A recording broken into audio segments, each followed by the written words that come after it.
Nitin Gadkari BJP के ऐसे नेता हैं जिनसे विपक्षी दल भी सहमति जताते हैं। जहां बीजेपी सनातन विचारधारा को प्रमुखता से उठाती है, वहीं नितिन गडकरी अपने बेबाक अंदाज और समावेशी भाव के लिए जाने जाते हैं। उनकी बातों को जितना हिंदू गंभीरता से लेते हैं, उतना ही मुस्लिम भी उनकी बातों को गंभीरता से लेते हैं। नितिन गडकरी को हाईवे मैन ऑफ इंडिया के नाम से जाना जाता है। इस बार नितिन गडकरी ने मुसलमानों को लेकर कुछ ऐसा कहा है जो अब चर्चा का विषय बन गया है। दरअसल नितिन गडकरी महाराष्ट्र के central India group of institutions के दीक्षांत समारोह में संबोधित कर रहे थे। इस समारोह में केंद्रीय मंत्री नितिन गडकरी ने कहा, हमारे समाज में जिस समुदाय को शिक्षा की सबसे अधिक आवश्यकता है वो मुस्लिम समुदाय है। दुर्भाग्य से इस समुदाय में केवल 5 व्यवसायों को ही लोकप्रियता मिली है।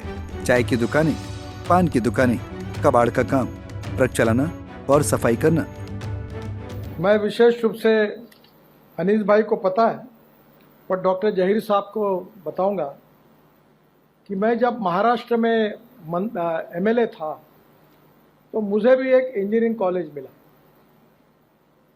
और मुझे मिला हुआ इंजीनियरिंग कॉलेज मैंने नागपुर के अंजुमन इस्लाम को दिया। तो मुझे पूछा कि इनको क्यों दिया, तो मैंने कहा हमारे समाज में सबसे ज़्यादा आवश्यकता कही है शिक्षा की तो मुस्लिम समाज में है। दुर्भाग्यवश यह है कि 5 ही धंधे समाज में लोकप्रिय है, चाय की टपरी, पान ठेला, कबाड़ी का दुकान, ट्रक ड्राइवर और क्लीनर। पर हमारे समाज में से अगर इंजीनियर, डॉक्टर, वकील, आईएएस, आईपीएस ऑफिसर बनेंगे तो ही समाज का विकास होगा। और इसलिए हम मस्जिद में एक बार नहीं 100 बार नमाज पढ़ें, पर विज्ञान और तंत्र विज्ञान को अगर हम आत्मसात नहीं करेंगे तो हमारा भविष्य क्या होगा। बता दें कि नितिन गडकरी के बयान पर मुस्लिम समाज के लोगों ने अपनी प्रतिक्रिया दी है। केंद्रीय मंत्री नितिन गडकरी के बयान पर मौलाना सुफियान निजामी ने कहा कि गडकरी एक बड़े नेता हैं जिनकी मुसलमान बहुत इज्जत करते हैं और उनकी बातों को गंभीरता से लेते हैं। गडकरी ने कहा था कि मुस्लिम समाज शिक्षा में पीछे है और मौलाना ने माना कि इसमें कुछ सच्चाई हो सकती है। उन्होंने ये भी कहा कि शिक्षा के क्षेत्र में सुधार की जरूरत है और अगर इस दिशा में कोई कदम उठाया जाता है तो वो सही होगा।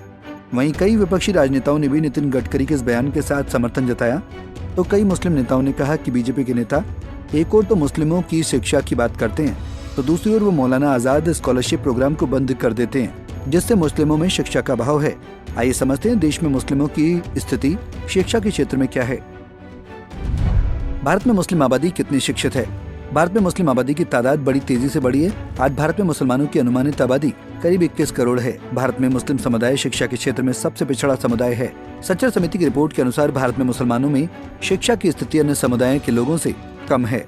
रिपोर्ट में कहा गया कि केवल 59% मुस्लिम बच्चे ही प्राथमिक स्कूल जाते हैं, जबकि बाकी समुदाय के बच्चों में ये संख्या 70% है। इसके अलावा मुस्लिम बच्चों को स्कूल छोड़ने की समस्या भी अधिक है। रिपोर्ट में इसका कारण गरीबी, शिक्षा तक पहुँच की कमी और भेदभाव को बताया गया है। उच्च शिक्षा में विश्वविद्यालय में सिर्फ 4.9% मुस्लिम छात्र ही पढ़ाई कर रहे हैं। ये संख्या मुसलमानों में गुणवत्तापूर्ण शिक्षा की कमी को दर्शाती है।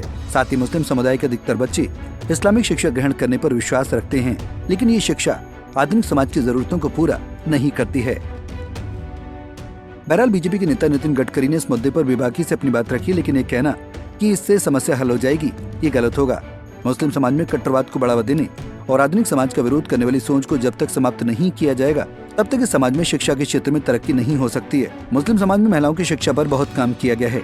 इस क्षेत्र में काम की आवश्यकता को देखते हुए आने वाले दिनों में कई तरह के कदम उठाए जा सकते हैं। फिलहाल के लिए इस खबर में इतना ही। देश और दुनिया की बाकी खबरों के लिए देखते रहिए पंजाब केसरी टीवी। हमसे जुड़े रहने के लिए हमारे YouTube चैनल को सब्सक्राइब करें और नई वीडियो की नोटिफिकेशन के लिए बेल आइकॉन को दबाएं।